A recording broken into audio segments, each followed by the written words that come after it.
예배 나오신 모든 성도님들 주님의 이름으로 환영합니다. 내게 사랑이 있는지, 내게 있는 사랑은 어떤 사랑인지, 나는 주님만을 사랑하는지를 살피는 시간이 되고자 합니다. 내게 있는 사랑이 욕심이 없고 탐심이 없고 주님만을 사랑하는 사랑일 때에 그 사랑은 탁월한 사랑입니다. 사랑은 성령의 비범한 은사들보다도 탁월합니다. 성령의 기적적이고 비범한 은사들은 방언, 예언과 같은 은사들입니다. 이런 은사들은 고린도 교회에서도 자주 활용되었던 은사들인데, 다른 한편 똑같은 성령께서 주시는 보통의 은사가 있습니다. 평범한 은사가 있는데 그것은 사랑입니다. 그것은 주님의 사랑입니다.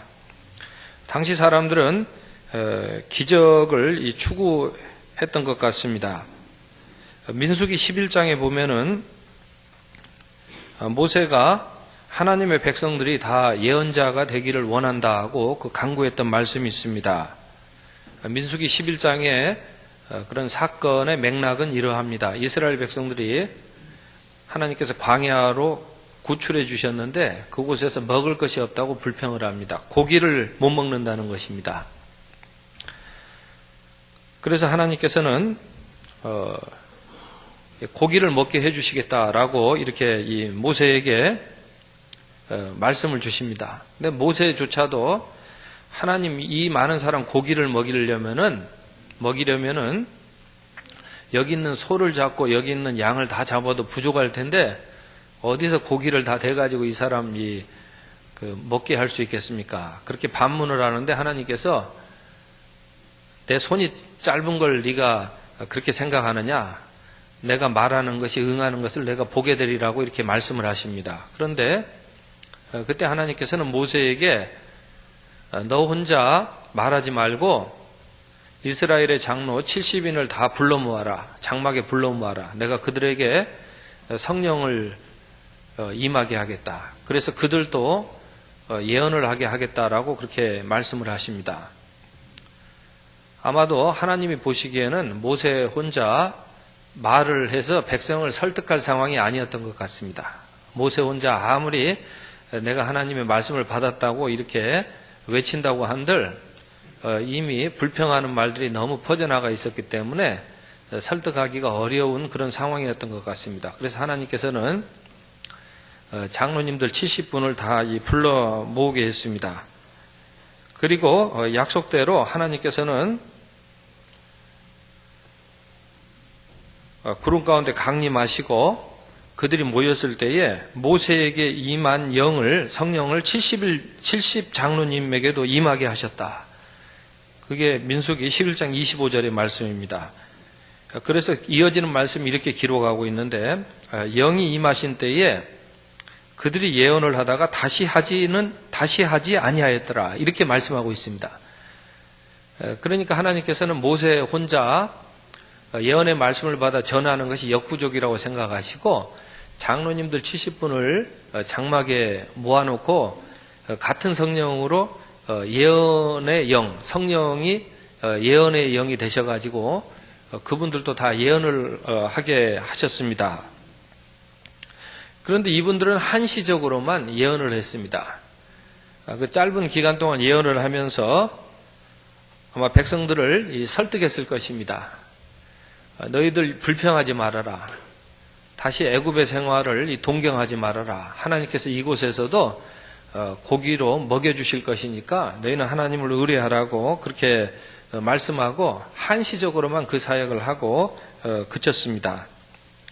그런데 이 일이 진행되는 중에 기명된 자 중에라고 이렇게 표현을 하고 있는데, 엘닷이랑 메닷이라고 하는 두 사람은 진영에 머물고 장막에 나아가지 않았던 것 같습니다. 그런데 하나님께서는 진영에 머물고 있었던 이 엘닷과 메닷이라고 하는 사람에게도 하나님의 영이 성령이 임하게 하심으로 그들이 진중에서 예언하게 되었습니다. 한 손이 보고하고 깜짝 놀랐다고 모세에게 말합니다. 진중에서도 당신처럼 예언하는 사람이 있습니다. 그러니까 눈의 아들 여호수아가 그 옆에서 보고 있다가 모세에게 이걸 말려야지 그냥 두면 되겠습니까? 그러니까 모세가 당신 나를 시기하는 사람으로 만들겠느냐? 그래서 29절, 민수기 11장 29절인데 여호와께서는 그분의 성령을 모든 백성에게 주사 다 선지자가 되게 하시기를 원하노라. 이렇게 말씀을 합니다. 그래서 이 모세와 이 70인 장로님들이 아마 합력해 가지고 예언의 말씀을 전했을 것입니다. 좀 불평 좀 하지 말아라. 하나님께서 여기에서도 고기로 먹여주실 것이니까 너희는 하나님을 믿고 그렇게 따르도록 해라. 이렇게 다 이 말씀을 전한 것이죠. 그런데도 성경을 어떻게 기록하냐면은 백성들이 그래도 듣지를 않는 거예요. 그래서 민수기 11장 33절에 보게 되면은 고기가 아직 이 사이에 끼어 있을 때에 씹히기 전에 여호와께서 백성에게 대하여 진노하사 심히 큰 재앙으로 치셨다. 그렇게 말씀하고 있습니다. 그러니까 그렇게 가서 많은 사람이 가서 예언의 사역을 했는데도 이 백성이 탐욕에서 벗어나지 못한 것입니다. 여전히 내가 먹을 것만 챙기는 그런 욕심에서 벗어나지 못한 것이죠. 그런데 오늘 저는 이 말씀에서 하나님께서 모세에게 그 예언의 사역을 하신 뜻이 무엇이겠습니까? 그것은 사랑의 역할을 잘 감당하라 하심입니다. 백성의 마음속에서 이 탐심이 제어되고 사랑으로 사는 백성이 되기를 원하셔서 하나님께서는 예언의 은사를 맡겨 주셨다는 것입니다. 그래서 성령은 예언의 영이 되시기도 하시지만은 사랑의 영이 되신다는 것입니다. 그래서 모세가 예언 사역을 감당했을 때 어떤 마음으로 했겠습니까? 모세가 어떤 사람으로 했겠습니까? 그냥 주님이 하신 말씀이니까 저들이 듣든지 안 듣든지 나는 잘 모르겠다. 그런 마음으로 저는 모세가 예언 사역을 했으리라고 생각하지 않습니다. 나는 어차피 하나님 말씀 들으니까 나는 구원받아야 되겠다. 그러나 저 사람들은 말해봐야 듣지 않는 사람들이니까 아예 그냥 적당히 가서 말씀하는 신용만 하고 오자. 저는 모세가 그렇게 예언 사역을 했으리라고 생각하지 않습니다. 모세가 이 탐심을 버리고 하나님 저 사람들이 꼭 그 주님의 사랑으로 주님의 말씀을 듣고 그렇게 살았으면 좋겠습니다. 라는 그런 마음으로 하나님 저 사람들이 이 탐심을 버리고 정말 주님 사랑을 알고 살았으면 좋겠습니다. 라고 이렇게 사랑의 마음으로 그렇게 예언 사역을 감당했으리라고 생각합니다. 또 70 장로님들도 다 똑같은 마음으로 그렇게 예언 사역을 감당했으리라고 생각을 합니다. 따라서 저는 이 주님께서 주시는 그런 비범한 예언의 사역 속에 사실은 그 밑바탕에 깔려 있는 것은 주님이 그 사랑으로 그렇게 또 이 살게 하시려는 그 사랑의 은사가 깔려 있다라는 그런 말씀을 확인해서 드리고자 하는 것입니다. 요엘서에 보게 되면은 남녀노소 할 것이 없이 예언하고 꿈꾸게 되리라는 그런 말씀이 있습니다. 젊은 사람들도 어린이들도 꿈을 꾸게 되고 또 어르신들도 꿈을 꾸게 되리라는 그런 말씀이 있습니다. 고린도 교회는 성령의 기적적인 은사 운동이 활발했던 교회였습니다. 어떤 사람에게는 지혜의 은사가 있었습니다. 어떤 사람에게는 지식의 말씀의 은사가 있었습니다. 12장 앞절이죠. 어떤 사람에게는 믿음의 은사가 있었고 어떤 사람에게는 치유의 은사가 있었고 어떤 사람에게는 기적의 은사가 있었고 어떤 사람에게는 예언의 은사가 있었습니다. 그럼에도 사도 바울은 너희는 큰 은사, 최상의 은사를 사모하라고 했습니다. 이런 기적적인 은사들보다 탁월한 은사가 있다는 것입니다. 이런 은사들의 밑바탕에 깔려있는 사랑의 은사가 있다라고 그렇게 말한 것입니다. 그 사랑의 은사가 없이는 내가 아무것도 아니라고 했습니다. 내가 사람의 말과 천사의 말을 할지라도 이 사랑이 없으면 내가 아무것도 아니라고 했습니다. 지난 8월에 이북 사계노의 체육대회가 있었습니다. 서로 자기 팀 이기라고 이제는 깽과리를 동원해서 응원을 하더라고요. 북도 동원해서 응원을 하더라고요. 깽과리를 두 군데서 치고 북을 두 군데서 치니까요 소리가 들리질 않아요. 그 장내 아나운서가 북 좀 치지 말아 주십시오. 깽과리를 좀 조그맣게 치십시오. 이렇게 얘기를 해도요 도무지 듣지를 않습니다. 은사가 이렇게 사랑 가운데서 그렇게 사용되지 않을 때 울리는 깽가리와 같이 되는 것입니다. 산을 옮기는 기적을 일으키는 믿음도 마찬가지입니다. 사랑이 없을 때 나는 아무것도 아닙니다. 거룩한 사랑이 내 안에 있어야 됩니다. 주님께서는 오늘 우리에게 주님의 십자가 사랑을 부어주시기를 원하십니다. 내가 그 사랑이 있을 때 죄의 종에서 벗어나서 의의 종으로 그렇게 살아나가게 되는 것입니다. 가장 먼저 우리는 성령께서 모든 사람에게 사랑의 은사를 주신다는 사실을 우리는 기억해야 할 것입니다. 그래서 이것은 비범한 은사라고 말하기보다는 이것은 보통 사람에게 누구에게나 주시는 그런 평범한 사랑의 은사라고 말할 것입니다. 성령께서는 우리 사람의 심령 속에서 구원하는 주님의 사랑의 능력이 역사하게 하십니다. 이 사랑의 능력이 심령 속에서 역사할 때 어떤 일이 일어나게 되는 것입니까? 사람은 누구나 다 할 것 없이 자기 자신이 그 사랑 앞에서 죄인 되었음을 고백하고 인정하는 일이 일어나게 됩니다. 이 사랑의 능력이 사람의 심령 속에 역사할 때 어떤 일이 일어나게 되는 것입니까? 하나님, 나 같은 것을 구원해 주신 하나님의 은혜에 감사합니다 라고 하나님께 이 감사와 영광을 올리게 되는 것입니다. 얼마 전에 이어령 선생님이 그 카프카의 예전에 제가 한번 소개해드렸던 그 문학 작품을 다시 한번 그 해석해 주시는데 참 뜻깊게 해석을 하셨습니다. 사람은 벌레가 되어야만 하나님의 은혜가 무엇인지 안다라고 그렇게 간명하게 얘기하실 때 참 그 해석이 참 뼈있는 한마디였다라고 그렇게 생각을 했습니다. 사람은 주님의 사랑을 이 가슴 속에 품을 때려야 자신의 죄인됨을 깨닫게 되고 하나님의 은혜에 이 무한 감사하게 되는데 그것이 너무나 기뻐서 어떤 때는 눈물을 흘리기도 하고 또 기뻐하기도 합니다.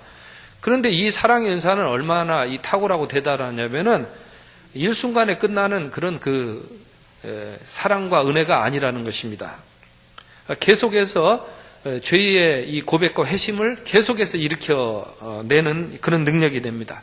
우리 성도가 계속해서 거룩함과 성결함 속에서 그렇게 살아가도록 은혜를 베풀어 주는 것입니다. 그런 능력이 되는 것이 사랑의 은사요 능력이 되는 것입니다. 노년에 우리가 약해지고 정말 쓰러지는 그런 인생이 되어도 주님의 사랑은 우리를 그냥 그 연약한 채로 그렇게 놓아두시는 법이 없습니다. 우리가 늘 은혜 가운데서 강건하도록 그렇게 이끌어 주시며 우리를 일어나 함께 걷도록 그렇게 붙잡아 주시는 그런 능력 있는 사랑이 되는 것입니다. 이에 비하여서 성령은 또한 비범하고 기적적인 은사도 베풀어 주시는데 방언의 은사나 기적의 은사나 예언의 은사들을 또 베풀어 주십니다. 그런데 이것은 모든 믿는 사람들에게 부어주시는 그런 그 은사는 아닙니다. 사도나 예언자들이 특정 시기에 특정한 역할을 감당하도록 부어주시는 은사입니다. 성경이 제대로 기록되어야 되겠는데 이럴 때에는 예언의 은사가 반드시 필요한 것입니다.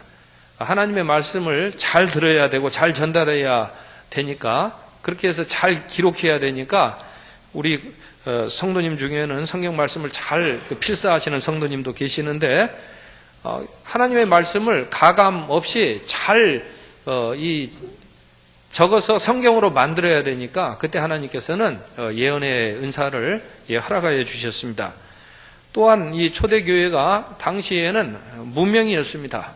이름 모를 소수였습니다. 이런 사람들이 세상 속에서 인정받게 하시기 위해서 기적의 은사, 치유의 은사도 나타나게 하시고 다른 사람들은 야, 나 이거 못하겠다, 나 뒹굴어지는 그런 현장 속에서도 그래도 주님이 하시면 할 수 있습니다 라고 이 믿음의 은사를 보여주게 하심으로써 교회가 세상 사람들로부터 인정받고 세워지도록 그런 특별한 그런 시기 속에서 역사하신 바가 있습니다. 그러나 주님께서는 공생애 중에서 경고하셨습니다. 너희가 예언을 한다고 자랑하지 말아라. 예언하는 사람 중에 내가 그들 속에 나를 사랑함이 없고 하나님을 사랑함이 없어서 내가 그들 이름을 모른다고 할지도 모른다라고 주님께서는 경고하셨던 것입니다. 사랑하는 성도 여러분, 성령의 비범한 은사들은 얼마나 대단한 특권입니까? 어떤 사람들에게는 예언의 영을 주시고 직접 영감을 주시기도 하고 기적을 행할 능력도 주시고 병자를 고치는 능력도 주시고 악마를 쫓아내는 능력도 주실 때에 이런 능력들은 실로 대단한 특권이 되는 것입니다. 그러나 구원의 사랑을 베푸신 은사에는 못 미치는 대단한 특권일 뿐입니다. 보이는 교회에 소속되는 것은 얼마나 대단한 특권입니까? 또 보이는 교회에 소속될 뿐만 아니라 주님의 말씀을 듣고 받고 알 때에 이것은 얼마나 대단한 특권입니까? 왜냐하면 보이는 말씀을 들리는 말씀을 들어도 이 모르는 사람에 비하면 듣고 깨닫는 사람은 얼마나 이것이 대단한 특권입니까? 또 그 말씀을 전달하는 예언의 이 사명을 감당하는 것은 얼마나 대단한 특권입니까? 모세가 부르심을 받아서 예언인이 되어서 율법을 받아 전했던 것은 얼마나 대단한 특권입니까? 모세가 애국과 홍해 바다와 강야에서 많은 기적을 행했던 것은 얼마나 대단한 특권이었습니까? 하나님이 성령으로 다윗을 감동하시어서 많은 시편을 기록하게 하셨는데 얼마나 대단한 특권이었습니까? 하나님이 엘리야와 엘리사를 감동하시어서 기적과 이사를 행하게 하셨는데 얼마나 대단한 특권이었습니까? 또한 하나님은 다니엘을 감동하시어서 환상을 보게 하셨던 것은 참으로 대단한 특권이라고 할 것입니다. 이로써 다니엘은 지식인과 술사가 즐비했던 이방인 중에서 오히려 지혜가 있다고 앞을 내다보는 사람이라고 영예를 얻게 되었습니다. 하나님께서 성령으로 사도들을 감동하시어서 모퉁이 되시는 예수님 위에 교회의 털을 갈고 닦게 이렇게 하셨던 것은 대단한 특권이었습니다. 사도 요한이 환상을 보고 계시록을 작성했던 것은 대단한 특권이었습니다. 요엘 사도가 예언했듯이 예수님이 또 예고하셨듯이 오순절 날에 성령의 비범하고 기적적인 은사가 베풀어졌습니다. 방언의 은사가 터져 나왔습니다. 예언의 은사가 터져 나왔습니다. 당시 예언의 은사는 부러움과 시기의 대상이 되기도 했습니다. 루스드라에서 일어난 사건을 우리는 알고 있습니다. 바울과 바나바가 말씀을 너무 잘 전하니까 신의 메신저다, 신과 같은 사람이라고 신격화되기도 했습니다. 마술사 시몬이 사도들의 기적을 흉내내려고 하기도 했습니다. 이는 성령의 비범하고 기적적인 은사들이 얼마나 대단한 특권인가를 보여주는 것입니다. 그러나 다니엘이나 베드로나 사도 요한이나 주님께서 이런 은사를 주신 것은 주님이 그들을 사랑하셨기 때문에 또 주님의 사랑으로 이 사람들의 그 은사를 사용하라는 그런 취지에서 주님께서는 그들에게 그런 특권적인 은사를 허락하여 주신 것입니다. 그런데 성령이 우리 심령 속에 사랑의 은사를 주시는 것은 실상 그 어떠한 대단한 은사보다도 비교할 수 없는 탁월한 은사가 되는 것입니다. 사랑의 은사는 예언의 은사보다도 탁월합니다. 방언의 은사보다도 탁월합니다. 기적의 은사보다도 탁월합니다. 산을 옮기는 믿음의 은사보다도 탁월합니다. 모세와 엘리야와 다윗과 12사도가 받았던 그 어떤 비범하고 기적적인 은사들보다도 탁월한 은사가 사랑의 은사입니다. 왜냐하면은 예언의 은사로 우리가 구원받는 것은 아니지만 우리는 주님의 사랑으로 구원을 받기 때문입니다. 우리가 기적의 은사로 구원받는 것은 아닙니다. 그러나 우리가 주님의 십자가 사랑으로 구원받기 때문에 주님께서 그 사랑을 부어주시는 은사가 가장 탁월하다는 그런 말씀입니다. 사랑의 은사는 구원의 은총이 우리 심령 속에서 역사하도록 하는 그런 은사입니다. 사람이 기적의 은사를 받았다고 할지라도 그 은사가 사람의 본성에 영향을 끼치지 않을 수도 있습니다. 이에 비하여 사랑의 은사는 그 사람 심령에 영향을 끼침으로써 성결함과 위로함이 넘쳐나게 하는 것입니다. 사람이 예언의 은사를 받을 때에 그 사람이 거룩한 사람으로 나타나게 됩니다. 그런데 우리가 착각하지 말아야 될 것은 그 사람이 거룩한 사람으로 그 사람이 성도로 역할하게 되는 것은 그 사람이 받은 예언의 은사 때문이 아니라 그 사람이 받은 사랑의 은사 때문이라는 것입니다. 하나님을 사랑하고 하나님의 사랑하심을 입으며 사람을 진실로 사랑하기 때문에 그 사람이 거룩한 성도로 살아가는 것입니다. 그만큼 사랑의 은사는 사람의 심령에 스며들어서 영향을 미치는 은사입니다. 저는 문제 진술을 먼저 말씀드리고자 합니다. 제 주변에서 한 분이 이런 이야기를 하셨습니다. 자기 밑에서 일하는 사람들이 여럿 있는데 어떤 사람을 보면은 그 은사가 이 보석과 같다. 참 저 사람의 재능은 탐난다. 저 사람처럼 그 실력이 있었으면 좋겠다. 저 사람 참 뛰어난 사람이다. 그런데 그 뒤에 한마디가 더 붙습니다. 그런데 저 사람은 자기 이익밖에 모른다. 저 사람은 약삭 빠르다. 저 사람은 자기 이해관계가 너무 빠르다. 사랑하는 성도 여러분, 이게 무엇을 뜻하는 것입니까? 이 사람은 지금 자기 자리를 물려주려고 합니다. 자기 자리를 물려주려고 후보를 물색하고 있는데 이 사람의 은사는 보석과 같은데 이 사람이 이기주의자라는 거예요. 제가 더 심한 표현은 쓰지 않겠습니다. 이 사람이 탐욕에서 자유롭지 못하다는 거예요. 그러니까 자기는 고민이 된다는 거예요. 내가 이 사람에게 소중한 것을 물려주고 싶은데 이 마음이 편치 않다는 거예요. 사랑하는 성도 여러분, 오늘 하나님께서는 우리가 탐욕을 버리고 우리 인생 자체가 보석이 되기를 원하시기 위해서 주님의 사랑을 우리에게 십자가에서 부어주셨습니다. 그러므로 이 사랑의 은사가 다른 어떤 그 뛰어난 외적인 은사나 자리나 그런 직분보다도 사실은 훨씬 더 탁월하고 뛰어난 것입니다. 사람이 성령을 통하여 사랑의 은사를 받게 될 때에 하나님의 형상이 자기 안에 복원되는 것입니다.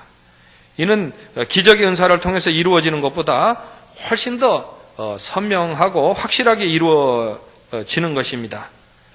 예수님께서는 제자들에게 이런 말씀을 하셨습니다.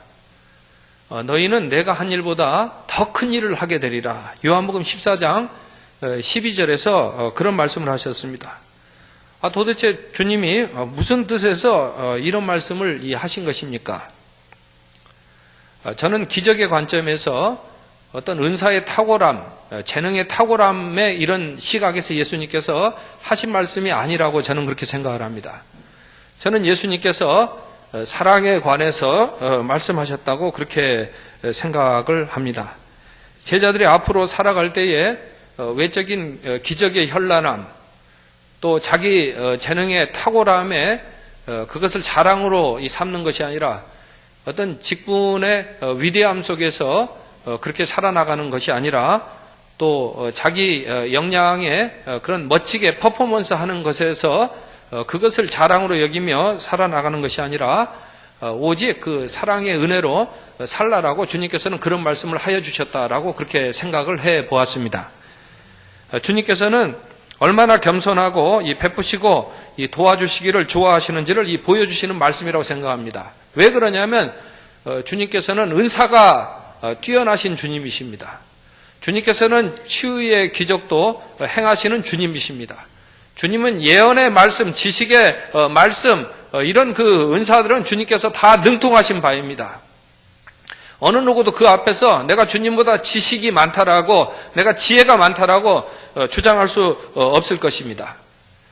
그런데 주님께서는 가지셨음에도 불구하고, 그런 은사를 가지셨음에도 불구하고 너희가 이런 길을 추구할 것이 아니라 어떻게 하면은 내가 겸손해지고 내가 어떻게 하면은 더 다른 사람에게 이 사랑을 나누어 주고, 그래서 그 사람이 건강해지고 그 사람도 역량이 있어지고, 그래서 그 사람도 나보다 더 그 일을 잘할 수 있는 이런 사람으로 세워지기 위해서 내가 자리도 포기할 수 있고, 때로는 내가 내 은사도 내가 그 사람에게 아낌없이 이렇게 다 내어줄 수도 있고, 너희가 그런 사람이 될 것이다라고 예수님께서는 말씀하셨다는 사실을 오늘 우리가 다시 한번 되새길 수 있었으면 좋겠습니다.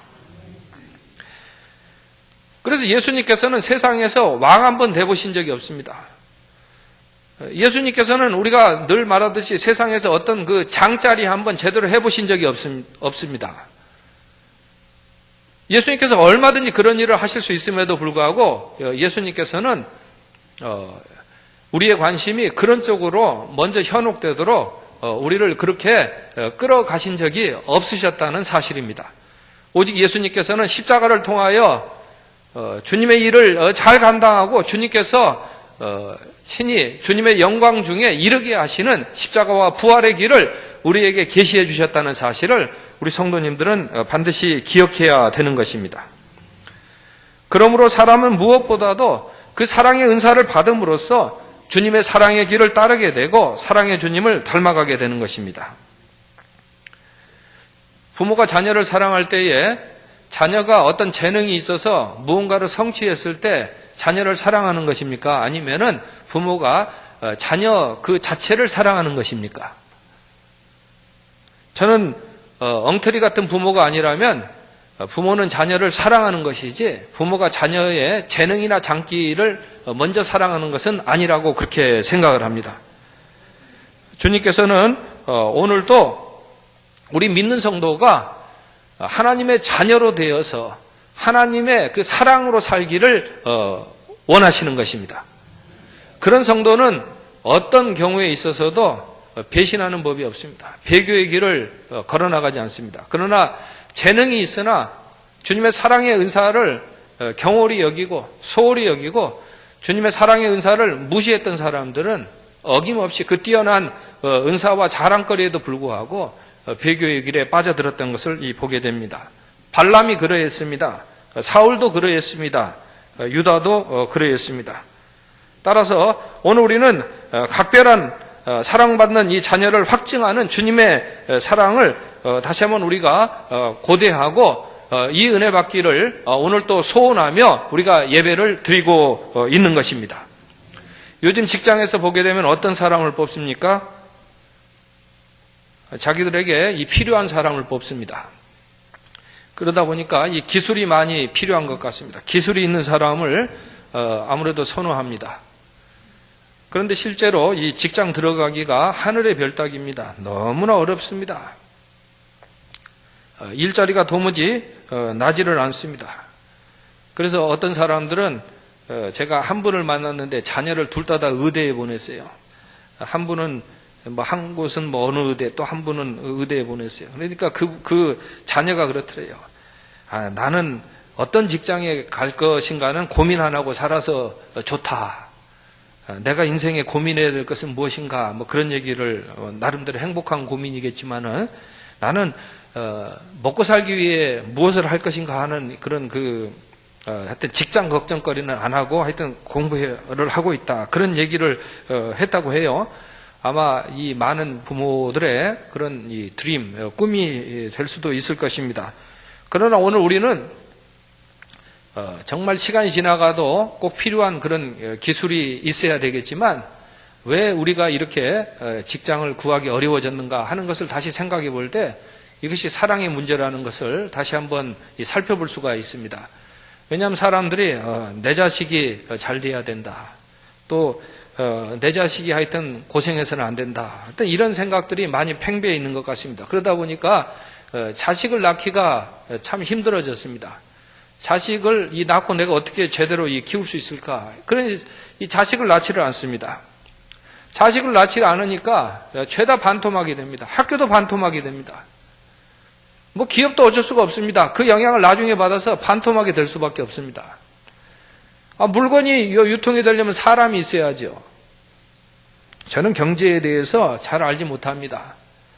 다만 제가 알고 있는 것은 사람에게 진정한 사랑이 있을 때에 자녀를 낳고 또 꿈을 가지고 살 수 있도록 그런 사회를 만들어 나가는 것인데 이런 이 사랑의 이 과제에서부터 많이 틀어졌다고 생각을 합니다. 그 이후에 우리가 아무리 기술을 가지고 당신을 위해서 이 확실한 직업을 가지고 사시오라고 말하는 것도 저는 근원적인 문제 해결책이라고 생각하지 않습니다. 오늘 다시 한번 주님의 사랑의 은사로 우리가 다 강건해질 수 있었으면 좋겠습니다. 그래서 우리 나라와 또 우리 교회에도 참 이 두려움이 가득한 이런 사회 속에서도 다시 한번 사랑으로 이 자녀를 낳고 또 사랑으로 주님께서 돌보신다는 이런 믿음을 다시 한번 재확인하는 이 자리가 될 수 있었으면 좋겠습니다. 이 자식 자랑하는 것을 참 많이 보았습니다. 그런데 그 자식 자랑하는 것도 참 허망하다는 그런 사실을 보게 됩니다. 결국 그토록 오랫동안 자랑했는데 70이 되고 80이 되면은 다 은퇴합니다.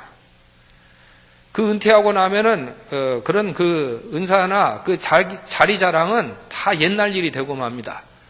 그런데 우리 성도님들이 다 아시겠지만은 그 70이 되고 80이 되어도 여전히 필요한 것은 뭐냐면 진정한 사랑입니다. 그때 돼서 사람이 고독하고 쓸쓸하게 되는 것은 얼마나 그 안타까운 일입니까? 그러나 그러한 때에도 사랑이 있다라고 한다면 그 사람은 거룩한 성도로서 주님께 영광을 돌리며 살아갈 수 있다는 것입니다. 저는 그제 좀 시간이 나가지고 오랜만에 영화를 하나 봤습니다. 우리는 형제입니다라는 그런 그 영화를 보았는데 그냥 웃으려고 들어가서 영화를 봤는데 눈물이 나더라고요. 좀 웃고 싶은 영화를 막 보고 싶었는데 가슴이 찐한 그런 그 영화였습니다. 제가 이 영화 내용을요 소개를 못 드립니다. 저작권법 위반이라. 그래서 가서 보시고 다만 영화에 없는 내용만 제가 이제 얘기 드릴 수 있는데 아마 그 형과 동생이 그 아버지를 먼저 잃고 나서 서로 이제 기구한 그런 운명 속에 살아갔던 것 같아요. 그런데 한 사람은 좀 이제 외적으로 보일 때 좋은 형편에 갔던 것 같고 한 사람은 자기 생각에 굉장히 고생했다고 생각했던 것 같아요. 그런데 나중에 알고 보니까 이게 이 성경에 나오는 그 진정한 의미가 되겠죠. 형은 동생을 진짜로 생각했고 동생도 형을 진짜로 생각했어요. 그러니까 형은 늘 어떤 생각을 가지냐면 동생이 좋은 데 가고 나는 안 좋은 데 갔으면 좋겠다. 그런 생각을 가졌어요. 근데 이제 그 둘 중에 하나가 더 좋은 데 간 것처럼 알았는데 나중에 알고 보니까 그 사람이 그렇게 이야기를 해요. 내가 한 가지 감사한 것이 있는데 네가 그때 내 운명이 되지 않은 걸 감사한다. 아마 우리 성도님들 그 정도 했으면은 제가 저작권법을 위반하지 않으면서도 의미가 통했으리라고 생각합니다. 그러니까 자기가 죽을 고생을 다 했다는 거예요. 하여튼간 별 이제 산전수전을 다 겪었는데 그 말하는 거예요. 네가 내 그런 그 고생스러운 인생길을 오지 않은 것에 대해서 참 감사하다. 그래서 저는 이 영화를 보면서 시종 일관 내내 이것이 참 기독교적인 사랑의 정신에 입각해서 만들어진 영화라는 것을 새삼 그렇게 느끼고 잠시 동안 마음속에 평안을 누릴 수 있었습니다.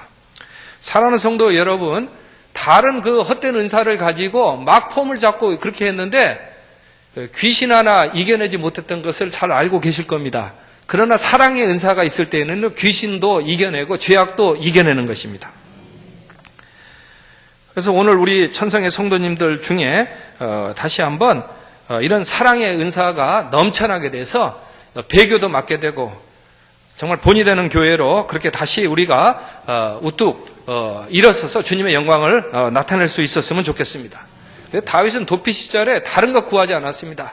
하나님 나에게 사랑의 은사를 부어주시옵소서. 그때 다윗이 아무것도 가지지 않았던 시절이기 때문에 얼마나 구할 것이 많았습니까? 가지고 싶었던 것이 참 많았습니다. 그러니까 다윗이 그때 깨달았던 거예요. 야, 내가 이 상태로 살다가는 일평생 탐심의 노예가 되겠구나. 내가 달라고 하는 게 너무나 많구나. 그러니까 다윗이 앞장서서부터 나는 왕권 탐하지 않겠다. 나는 하나님이 왕이신 것으로 나는 감사하다.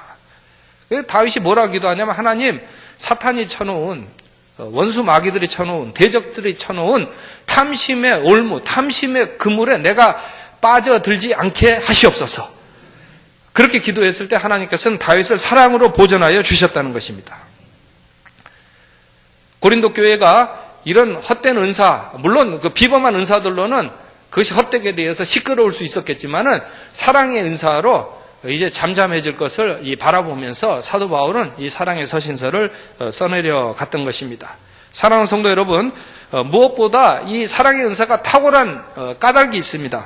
그것은 다른 은사들은 남들이 많이 가질수록 시기가 나게 하는 것이지만은 사랑의 은사는 참으로 탁월한 은사입니다. 이 사랑의 은사는 다른 사람들이 많이 가질수록 좋은 것입니다. 쓸데없이 다투는 것은 사랑의 은사를 믿음으로 받을 때에 반드시 해소될 것입니다.